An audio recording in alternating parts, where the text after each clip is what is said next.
Jamel Debbouze et Mélissa Theriot n'ont pas de rapport particulier avec le milieu de la musique. Et pourtant, ils n'hésitent pas à enrichir la culture musicale de leur enfant. En témoigne cette adorable vidéo postée par la journaliste sur son compte Instagram ce mardi.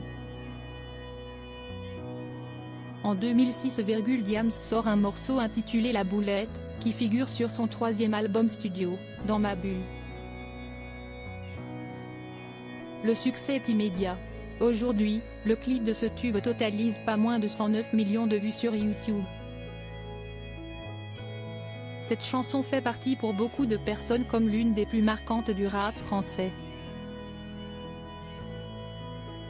Si est notamment pour cette raison que certains parents font le choix de le faire écouter à leurs enfants.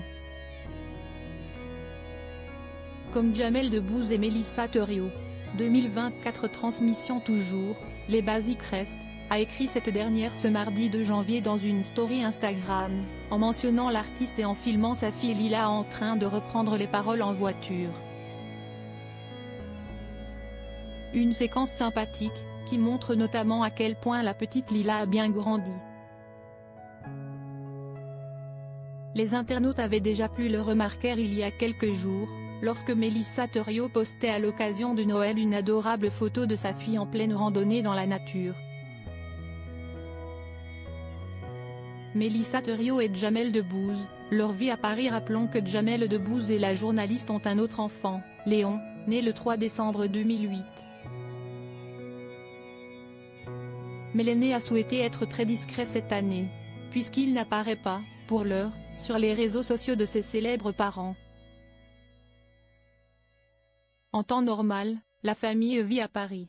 Depuis quelque temps dans un appartement situé au 4e étage d'un immeuble de l'île Saint-Louis, comme le révélait Paris Match en 2015. Comme tout provincial qui a rêvé de Paris, je sais l'apprécier. Également parce que j'y ai une vie privilégiée, assurait Mélissa Theriot dans les colonnes du magazine Madame Figaro. Ma vie est ici, avec des enfants qui arrivent à l'adolescence et se réalisent dans le sport et les arts, Paris est une chance. Rappelons qu'elle a grandi à Échirolles, près de Grenoble. Mais qu'elle a aussi désormais des liens forts avec le Maroc, le pays d'origine de son célèbre mari. Elle s'est d'ailleurs rendue à Marrakech en octobre, pour retrouver sa belle famille, mais aussi pour aider comme elle le pouvait les habitants, ébranlés par un terrible séisme au mois de septembre.